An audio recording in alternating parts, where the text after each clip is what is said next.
Olá, terceiro ano. Então, na nossa aula de hoje, nós vamos ver o último módulo da frente 142 da apostila 3 de vocês, tá? Então, nós vamos lá para o módulo 18. E depois, no segundo momento, nós vamos ver ainda o primeiro módulo da frente 143. Então, vamos começar primeiro com a Bio 2 e a gente vai falar agora sobre mais um filo de animal, que são os chamados filo dos anelídeos.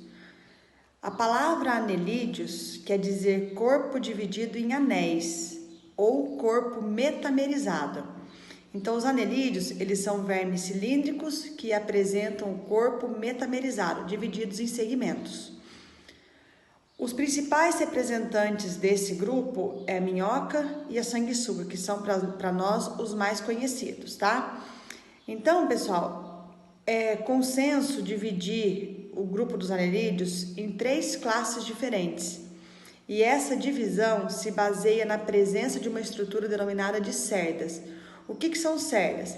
Cerdas são projeções que se projetam externamente à cutícula que reveste o corpo do animal e que, em alguns casos, ela é usada para locomoção, tá? Então, de acordo com a quantidade de cerdas, eles são divididos, então, em 3 classes diferentes. Primeira classe, oligoquetas. Os oligoquetas são aqueles animais que apresentam poucas cerdas. O representante principal é a minhoca. Depois, os poliquetas são os animais que apresentam muitas cerdas. Todos os poliquetas, eles são marinhos, tá? Como exemplo, eu coloquei para vocês o nereis. Esses poliquetas, em cada segmento do corpo, eles têm muitas cerdas. E essas cerdas, elas se aglomeram, elas se juntam, vamos dizer assim, e formam estruturas, apêndices locomotores denominados de parapódios. É muito comum esses animais cavarem um buraco e enterrar o seu corpo dentro desse buraco, na areia. E alguns deles revestem esse buraco, esse tubo que ele cavou na areia, de calcário, uma substância calcária. Então, eles são também denominados de animais tubícolas. E a terceira e última classe são os animais chamados de aquetas, ou se não, hirudíneos, que são aqueles animais que não têm a presença de cerdas, como, por exemplo, a sanguessuga. Vamos agora, então, falar um pouquinho sobre as características gerais que esses animais apresentam. Primeira característica importante, eles continuam sendo animais triblásticos, ou seja, a presença de 3 folhetos embrionários, mesoderme, endoderme e a ectoderme. Uma característica nova que aparece, que não estava presente lá nos nematódios, que foram os últimos grupos que nós vimos, é que agora eles têm a presença de uma cavidade verdadeira chamada de celoma. Esse celoma é uma cavidade revestida por dentro e por fora pela mesoderme. Dentro desse celoma estão abrigados os órgãos vitais do animal. E a terceira característica, eles são chamados de protostômios. O que significa isso? Aquela cavidade denominada de blastóporo, que se origina lá durante o desenvolvimento embrionário deles, dará origem à boca desses animais. Como representante principal desse grupo, nós temos a minhoca, tá? Então, eu vou usar a minhoca para poder descrever as principais características que rodeiam esse grupo de animal. Primeira coisa importante, a minhoca, ela tem revestido no seu corpo externamente a presença de uma cutícula. E essa cutícula, ela é fininha, bem fina, e ela está permanentemente úmida. Como que ela fica úmida? Logo abaixo da cutícula está presente a epiderme. E nessa epiderme existe a presença das glândulas produtoras de muco. É esse muco produzido aí que é responsável por manter essa cutícula úmida. E por que manter essa cutícula úmida? Porque esses animais, eles realizam um tipo de respiração chamada de respiração cutânea ou respiração pela pele. O que caracteriza isso? Os vasos sanguíneos, pessoal, passam então por debaixo da pele, bem em contato com a epiderme deles. O oxigênio, então, atravessa a epiderme, vem do meio ambiente, atravessa a epiderme e entra dentro dos vasos sanguíneos, que está lá em contato direto com a pele. E o gás carbônico, ele faz o sentido contrário. Então, essa troca de gases que ocorre pela epiderme só consegue ocorrer se a epiderme estiver úmida. Por isso que ele tem a presença dessa cutícula que é sempre úmida devido à presença dessa glândula produtora de muco, tá bom? Pessoal, em cada segmento do corpo dos anelídeos tem a presença de 2 tipos de musculatura. Uma musculatura circular e uma musculatura longitudinal. Essas 2 musculaturas, elas se contraem e relaxam de forma independente. Cada segmento e cada musculatura se contrai de maneira independente, o que dá a esses animais uma grande agilidade, né? As minhocas são chamadas de animais necrófagos ou saprófitas. O que significa isso? Se alimentam de restos de matéria orgânica em decomposição que está no solo. E as suas fezes, então, as fezes que elas liberam nesse solo é rica em matéria orgânica também. Por isso que o solo onde tem minhoca crescendo é um solo rico em matéria orgânica denominado de humus. Muito bom para poder se cultivar nesse tipo de solo. Esses animais têm a presença, então, de um sistema digestório completo, tá? Então, tem a presença da boca, logo atrás da boca tem a presença de uma faringe sugadora. Então, o animal para sobre o alimento e a faringe suga esse alimento. Da faringe, o alimento é primeiro armazenado no papo. Lá no papo, ele vai ser armazenado e vai ser amolecido. Do papo, o alimento é encaminhado à moela. Lá na moela ocorre a trituração do alimento. Da moela, agora ele desce para o intestino.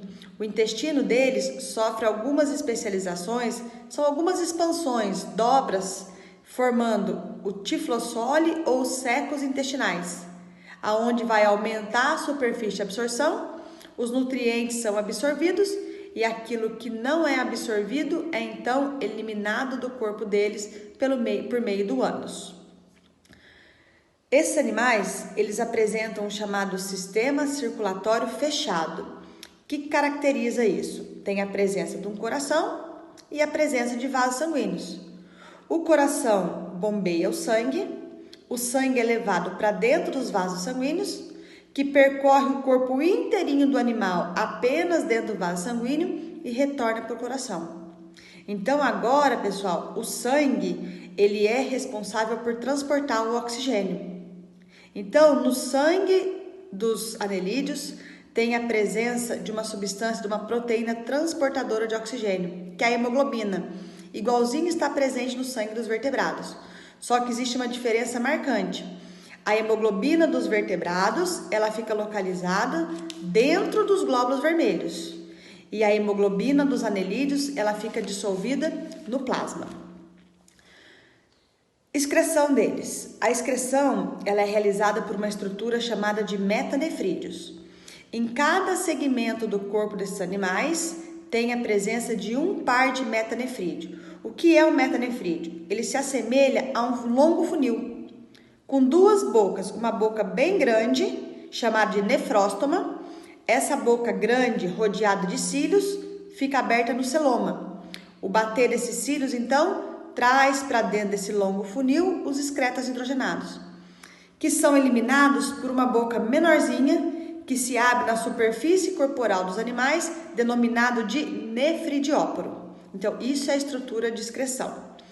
E por último, o sistema nervoso deles. Sistema nervoso igualzinho dos outros animais, chamado de sistema nervoso ganglionar e ventral, com a presença de grandes gânglios localizados na região anterior do corpo, chamado de gânglios cerebroides. Vamos falar então, para nós finalizarmos esse módulo, sobre a reprodução. Turma, eu aconselho vocês, lá na apostila de vocês, pegarem a reprodução da minhoca, tem um esquema bem bom lá, e acompanhar o que eu vou explicar aqui sobre a reprodução deles, tá? Então, gente, a minhoca, elas são animais hermafroditas, ou seja, tem a presença dos 2 aparelhos reprodutores. No entanto, elas não fazem a autofecundação. E quando você observa uma minhoca, a gente pode observar que naqueles anéis que formam o corpo dele, próximo da região anterior, próximo da boca, existe uma região com um anel mais esbranquiçado. São anéis maiores e esbranquiçados. Essa região ela é denominada de clitelo e ela tem uma participação fundamental agora na reprodução. Então, apesar da minhoca ser hermafrodita, ela não faz autofecundação. Ela precisa fazer a fecundação cruzada. Duas minhocas necessitam trocar espermatozoides. Então, para isso, na hora da reprodução, duas minhocas se aproximam em sentidos contrários, tá? Elas encostam uma na outra e o poro genital masculino de uma minhoca introduz os espermatozoides no receptáculo seminal da outra minhoca. As duas minhocas fazem isso. E agora elas se afastam. As duas minhocas, então, elas são fecundadas reciprocamente. Tá lá, guardado dentro do receptáculo seminal, os espermatozoides. Nesse momento agora, entra em ação o clitelo. O clitelo, ele vai produzir um casulo. O casulo é uma bolsa gelatinosa. E assim que esse casulo é produzido, são armazenados dentro desse casulo os óvulos daquela minhoca. Agora, por meio de contração da musculatura, esse casulo começa a percorrer o corpo da minhoca, passa lá pelo receptáculo seminal e recebe os espermatozoides. E agora, cada espermatozoide vai fecundar um óvulo que se encontra dentro do casulo. Por isso que a gente fala que a fecundação das minhocas ela é uma fecundação externa, ela ocorre dentro do casulo. A minhoca continua contraindo a musculatura do corpo para poder remover do seu corpo esse casulo.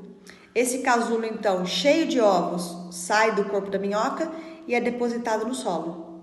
De cada um desse ovo que tem dentro do casulo, vai nascer uma nova minhoca semelhante aos pais. Não passam pela fase de larva. Por isso que é denominado de desenvolvimento direto, tá bom? Na sanguessuga, a reprodução ela é semelhante, acontece de maneira bem parecida com o que acontece na minhoca, e a diferença acontece lá nos poliquetas marinhos. Os poliquetas, eles são de sexos separados, e a fecundação ela é externa. Eles lançam os gametas na água, e a fecundação ocorre na água. E agora, após a fecundação, o desenvolvimento deles é indireto, ou seja, passa pela fase de larva. E a larva ela é denominada de larva trocófora, tá bom? Então, pessoal, isso é o módulo 18, da apostila 3 de vocês. Finalizamos a frente 2. E agora vamos partir, então, para o módulo 7 da Bio 3 de vocês, da Bio 143. O que nós vamos ver agora nesse módulo? Nós vamos falar sobre as relações ecológicas harmônicas. Antes disso, vamos fazer um apanhado geral, então, sobre esse assunto. Os indivíduos de uma comunidade, de um ecossistema, eles estabelecem relações entre si, tá? Essa relação pode ser entre indivíduos da mesma espécie, chamada de intraespecífica, ou entre indivíduos de espécies diferentes, interespecíficas. Nessas relações, elas podem ser tanto harmônicas quanto desarmônicas.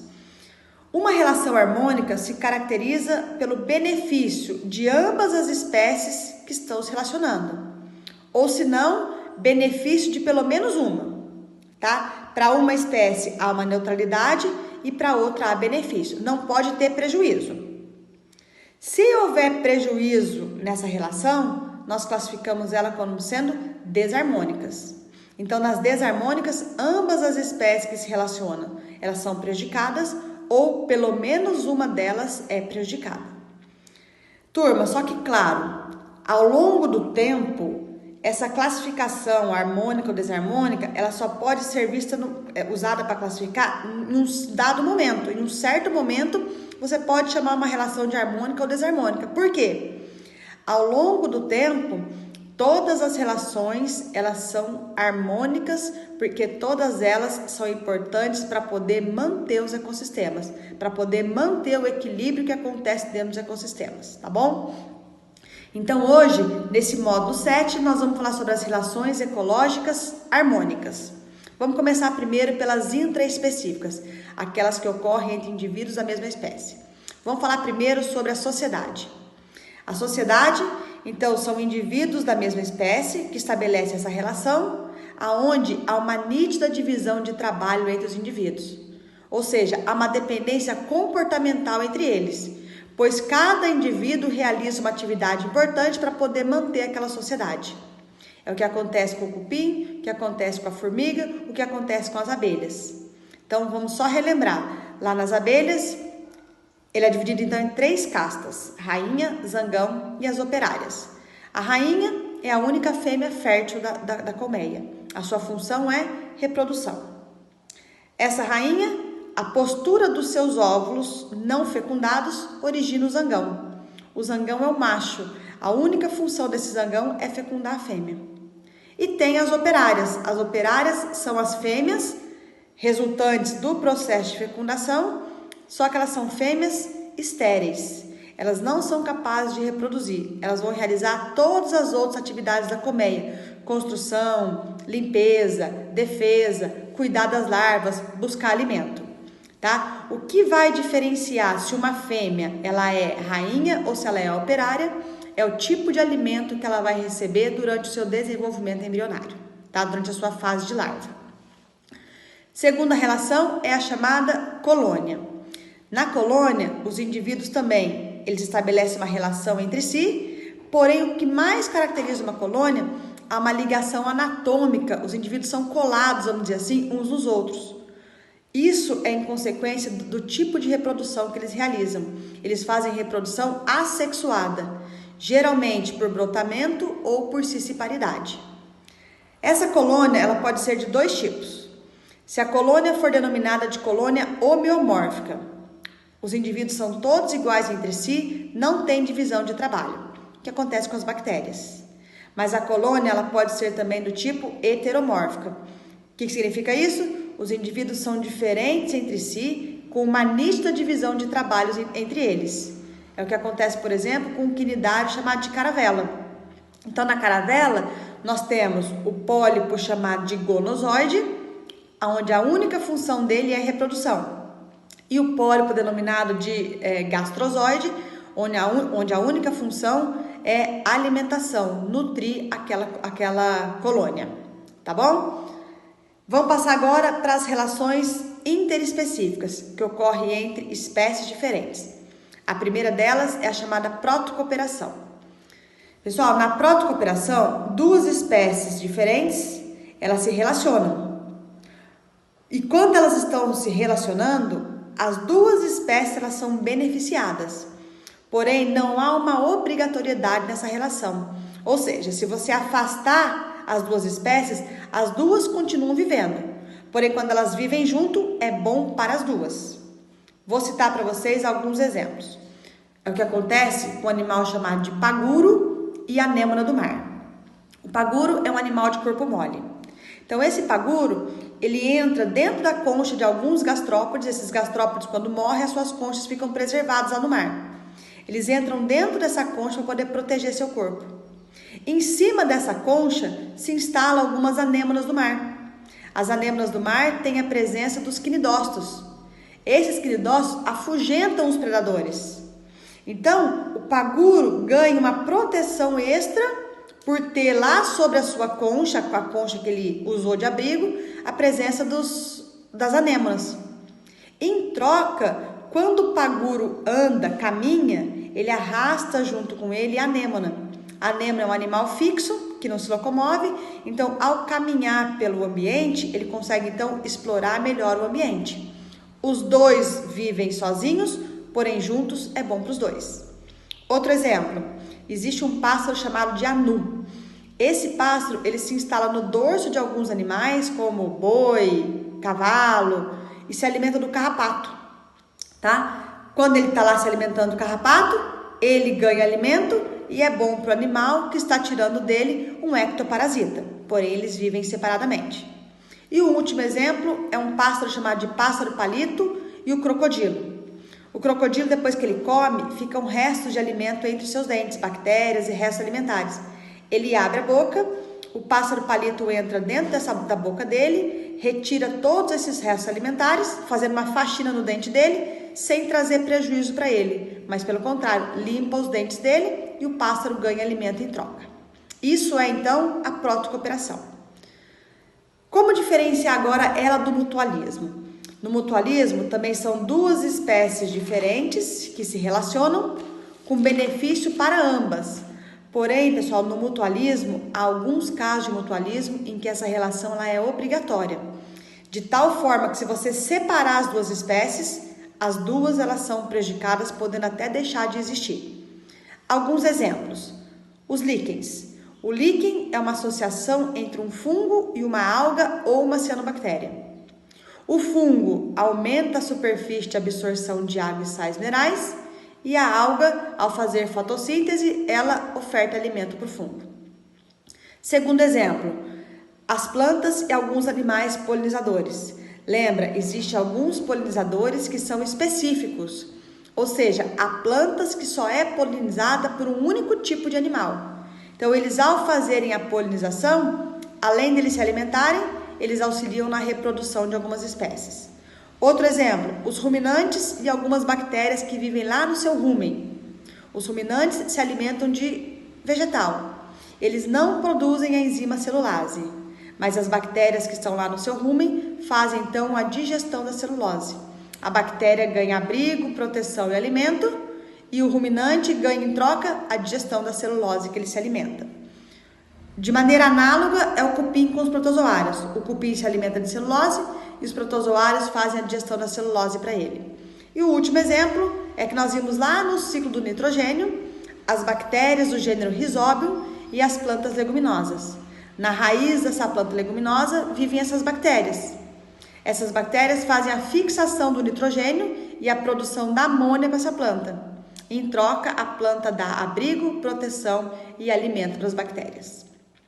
Pessoal, essas duas relações, protocooperação e mutualismo, são relações bilaterais, ou seja, as duas espécies que se relacionam são beneficiadas. As próximas que nós vamos ver agora são chamadas de relações unilaterais. Uma espécie ela é beneficiada e a outra há uma neutralidade para ela. Ela não é beneficiada e, claro, nem prejudicada. A primeira delas é o comensalismo. No comensalismo, a causa de aproximação das duas espécies é alimentar. É o que acontece com o tubarão e o peixe-piloto, ou chamado de rêmora. A rêmora tem na sua região dorsal uma ventosa. Então, ela cola próximo à boca do tubarão. Depois que o tubarão come, aqueles restos alimentares escapam da boca dele, é resto para ele, e a rêmora se aproveita desses restos alimentares para poder se alimentar. Próximo é o inquilinismo. Também são duas espécies que se relacionam, mas agora a causa da aproximação delas é abrigo, proteção, moradia. É o que acontece com, por exemplo, alguns peixes que abrigam lá no meio dos corais. O que acontece, por exemplo, com um peixe chamado de Fierasfer ou peixe-agulha, que entra dentro do corpo do pepino do mar para poder buscar um abrigo, uma proteção ali. E uma variação do inquilinismo é o epifitismo, aonde as espécies se aproximam porque uma espécie busca suporte na outra. É o que acontece com algumas bromélias, com algumas samambaia, com algumas... Como é que chama aquela planta bonita que dá flor uma vez por ano? As orquídeas.